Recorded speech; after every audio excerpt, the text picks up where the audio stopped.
Cold breath scraped against my lips before I knew I'd opened my eyes. I lay in a world that did not feel like sleep, though I remembered closing my eyes beneath my thin blankets only moments before. Frost clung to the air like dust, drifting in pale spirals around me. The ground beneath me shifted, stone one moment, cracking ice the next, never settling, never stable. The sky churned like unsettled water, grey and heavy, as if a storm lived just above my heartbeat. A shiver moved through me, not from the cold, from the voice. Anna. My name, whispered with a certainty that made the air tighten. I froze. I had never heard that voice before. Deep, steady, quiet enough to be intimate, yet cold enough to belong to someone who had never known softness. It carried the weight of familiarity, as if the speaker had said my name 1,000 times before. Just never, in my waking world. I turned. He stood several paces away, where the shadows thickened into a shape too solid to be anything but a man. Tall, broad-shouldered, dark hair lifted by a wind I could not feel. His expression unreadable, carved from stillness, illuminated only by the faint blue sheen of the dreamlight. Who? My voice barely formed. Who are you? He stepped forward, soundless on the shifting ground. My breath locked inside me. His presence was wrong in the dream, too sharp, too real. Dreams blurred at the edges, softened themselves, made people shapeless memories. But he looked at me with the clarity of someone awake. Anna. He said my name again, the same way one might test the sharpness of a blade. You hear me now. My pulse hammered. I didn't recognize him. Not his face, not his voice, not the cold authority in his gaze. And yet, something in me, something old, something buried, reacted as though I should, as though my bones remembered him, even if my mind rebelled. I tried to step back. My body didn't move. Panic tightened. The ground beneath my feet throbbed like a heartbeat gone wrong. Frost crawled up my ankles, rooting me in place, trapping me. The sky flickered. The dream twisted. Behind the man, fire burst into existence. A distant structure collapsing in a shower of embers. I flinched as heat licked my skin, even though I stood leagues away. Another flash. A figure falling from a cliff of ice. Then another image. A wolf lying motionless in the snow, its fur soaked dark.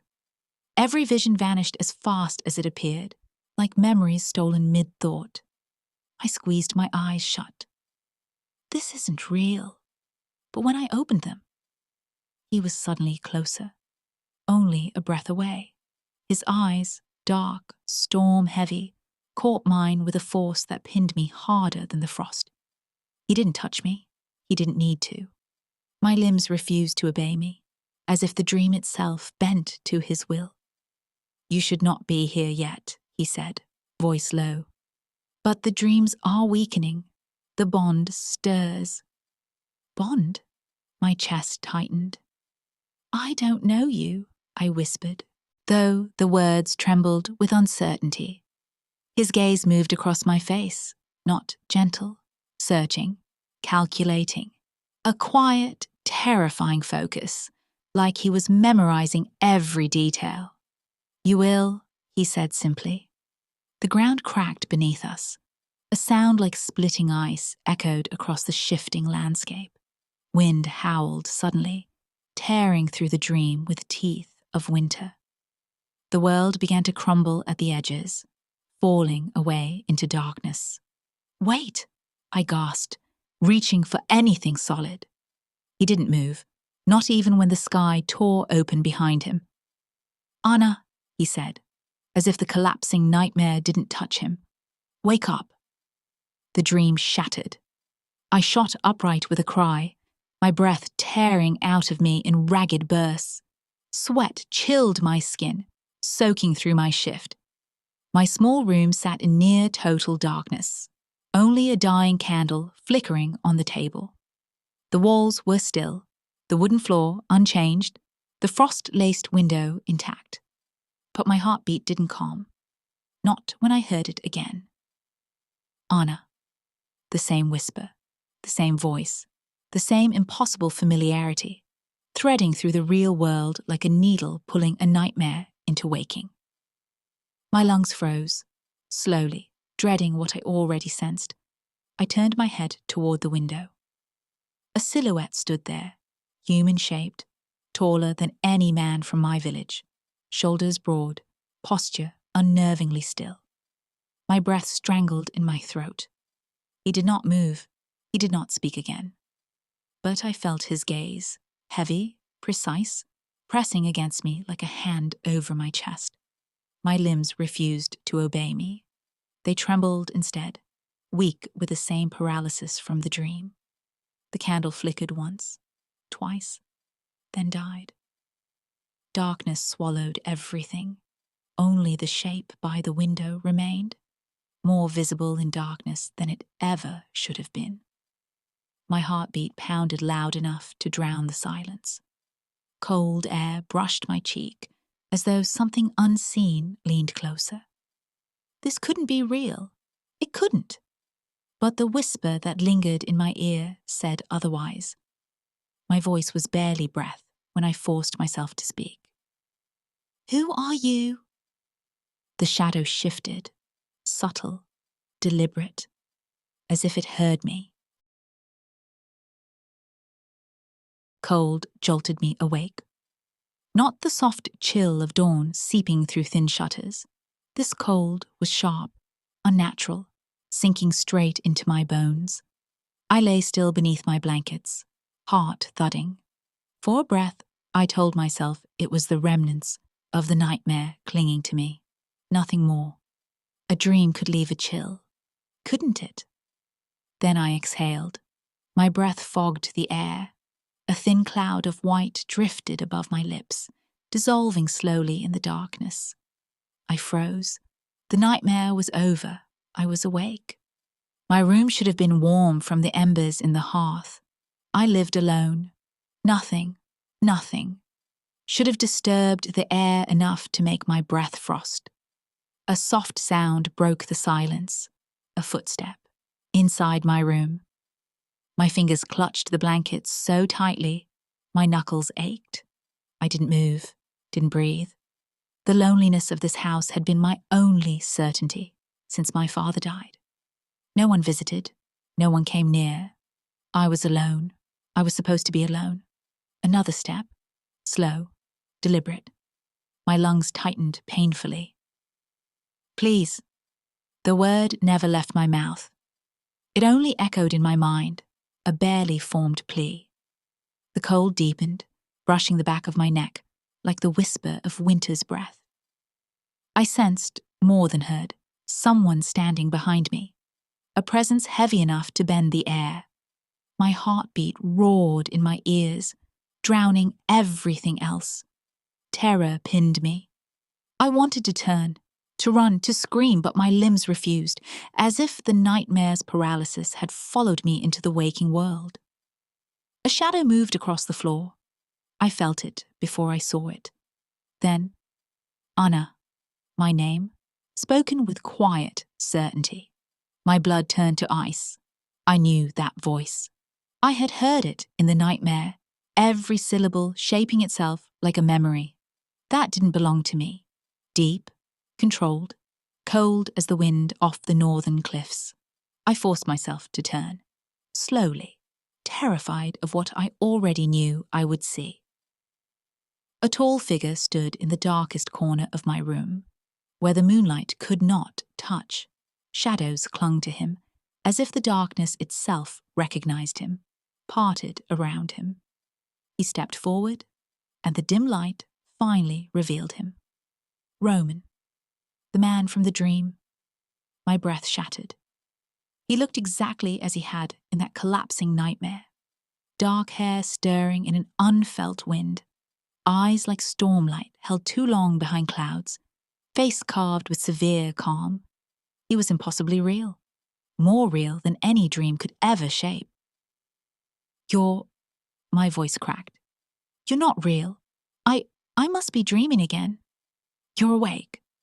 His tone didn't waver. It carried quiet certainty, an authority so natural it commanded my fear to listen. I would not invade your dream twice in one night. He studied me with an intensity that made my skin prickle. Not cruel, not kind. Something else. Something heavy with expectation, with recognition, as though he were comparing me to a prophecy. You're colder here, he murmured, almost to himself. More fragile. I shook my head, pulse stuttering. Why are you here? Who are you? His gaze held me still without force, without even a touch. You came to me first. No, I whispered. You came into my nightmare. Roman's expression didn't change, but the air tightened. We entered each other's dreams. You've been appearing in mine for weeks. A pressure formed behind my ribs, hot and cold at once. I don't dream of anyone. I don't even know your name. Yet even as I said it, something inside me whispered otherwise, a faint tug, a recognition my mind denied, but my bones couldn't. Roman stepped closer, not rushed, slow, steady movement that devoured the small space between us. His presence filled the room, stealing the air. My breaths came shallow and fast.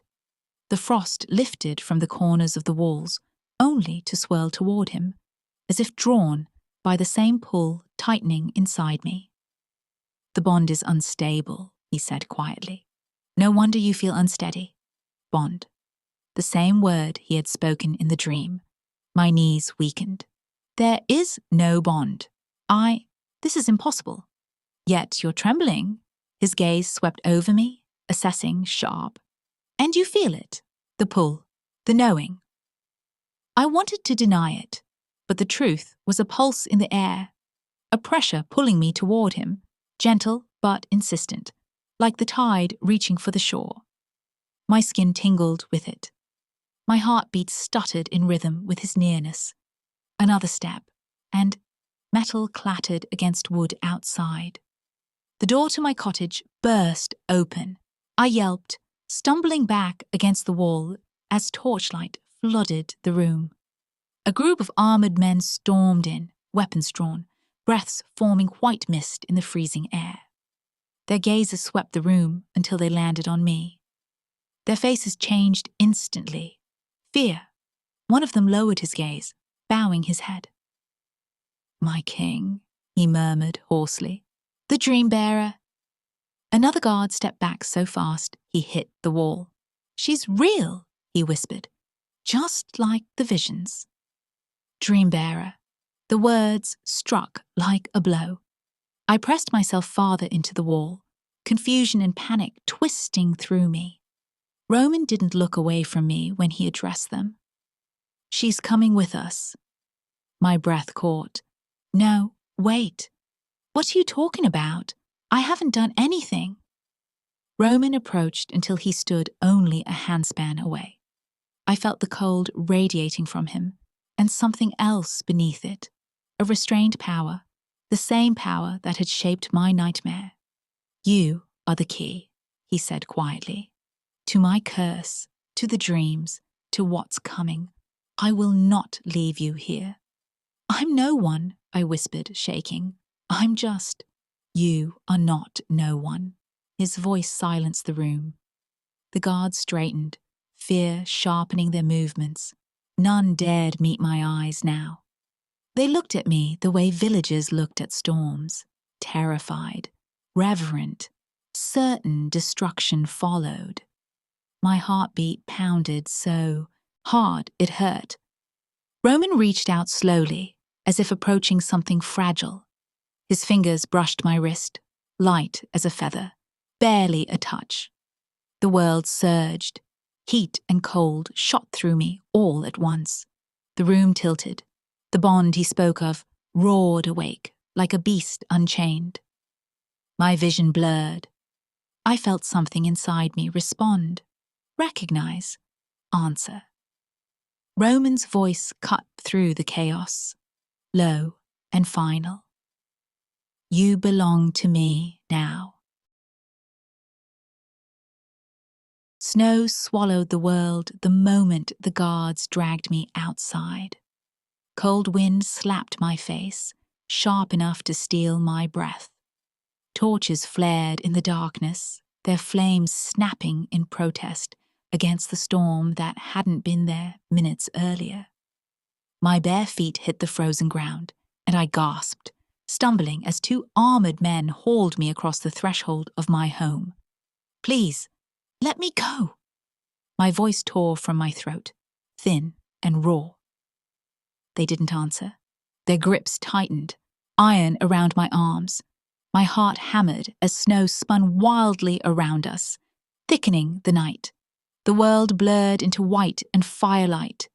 My breath came out in frantic clouds, rising and fading into the cold as fast as my panic. Behind us, slow footsteps pressed into the snow. I didn't need to look to know who they belonged to. Roman. He moved with calm, steady certainty, as if the storm itself parted for him. His cloak, dark, heavy, flowed behind him without a sound. The torches burned brighter when he neared, as if feeding on his presence. His gaze stayed on me, not the guards, not the village, only me. What do you want from me? I cried, twisting against the men's hold. I'm not what you think. I don't know anything about dreams or curses or— You know enough, Roman said, voice low, but carrying through the wind. You saw me before you ever knew my name. You felt the bond before I ever touched you. My breath shuddered out of me. That was a nightmare, nothing more. Roman stepped closer. Dreams do not pull you into my world. Nightmares do not speak your name. The guards yanked me forward again, forcing me down the icy path that led toward the forest beyond my home. Snow crunched under their boots in a rhythm that matched the frantic beating of my heart. I'm not special, I whispered, voice breaking. I'm not. I'm no one. Roman's eyes flickered, a faint spark beneath their cold exterior. That is the last lie you'll ever tell about yourself. I shook my head violently. You're wrong. I don't see things. I don't know things. I don't. You do. He stopped a pace away from me. The dream bearer sees what others cannot. Warnings, truths, futures shaped in pieces of shadow and fire. I stiffened. Images from the nightmare exploded behind my eyes. The burning structure, the falling figure, the wolf lying motionless in the snow. Visions that had felt too real, too sharp. My pulse raced. I don't want this. That is irrelevant. His tone wasn't cruel, but it wasn't gentle either. It was final. Cold stone wrapped in quiet conviction. Something inside me snapped with panic. I jerked free of one guard's grip. Snow sprayed under my feet as I twisted, shoved the second guard, and ran, blindly, desperately, into the storm. The cold tore at my lungs. My feet screamed with every step. Branches whipped my arms. I shoved through undergrowth, through darkness, through anything that separated me from him. My breath came in ragged bursts, each one a plea. Run. The forest swallowed me quickly, the torches fading into distant sparks. For a heartbeat, I thought I was free. Then it hit. A violent pull, not physical, but deeper, inside my ribs, inside my bones. The bond surged like a hook lodged behind my heart, jerking me backward so hard my knees buckled. I screamed as pain lanced through me, bright and sickening. The world tilted. I fell to the snow. The cold numbed my skin, but the bond burned. I couldn't breathe. Footsteps approached, unhurried, steady, inevitable. Roman knelt beside me. Snow melted on his dark hair. His breath fogged faintly. His expression remained controlled, unreadable, as if my escape attempt had been expected. I tried to crawl away. The bond tightened, a silent command dragging me back. Running only worsens the connection, Roman murmured.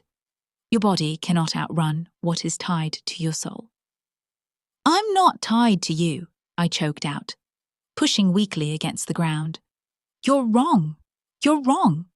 You feel it. He reached for my wrist. Stop denying it. I jerked my hand back, but he caught it with ease. His fingers were cold, cold enough to sting, yet steady, impersonal. The touch sent another wave of heat and ice up my arm, the bond snarling awake at his contact. A faint glow began beneath his thumb. My breath hitched. No, no. What are you doing? Marking what is mine. Panic shot through me as a sigil. An ancient shape of intertwined curves and lines blazed into my skin. It burned without heat, searing itself beneath the surface. Light pulsed through it, first white, then pale blue, then deep silver. I cried out, twisting, but his grip held. The forest glowed around us with the reflection of it. Snowflakes stopped falling for a moment, suspended in the air as though the world itself paused to witness. The guards stumbled into the clearing, dropping to their knees when they saw the mark illuminating my wrist. My king, one of them gasped. You can't. Marking the dream bearer is forbidden. Another guard looked horrified. The old laws, your father. Roman rose slowly to his full height, his hands still wrapped around my wrist, the sigil glowing between us. She leaves with me, he said, voice carrying the weight of command. Tonight. No guard dared argue. Their fear thickened the air. I stared up at Roman, shaking, the mark on my skin pulsing in time with my heartbeat. It felt alive, like something had awakened inside me, reaching outward and inward at the same time. I didn't choose this, I whispered. You were chosen long before I found you. His eyes held mine, dark, steady, bearing the storm. I looked down at my wrist, at the brilliant sigil etched into flesh that should have never held light. The glow seeped into my veins, a cold fire threading through my body. Roman stepped closer, lowering, his voice so only I heard. You are bound to me now, he said. Try to escape. The bond pulsed sharply, answering him. And the bond will find you.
Thank you for listening. If this story found a place in you, come back when your heart wants another. With love, Claire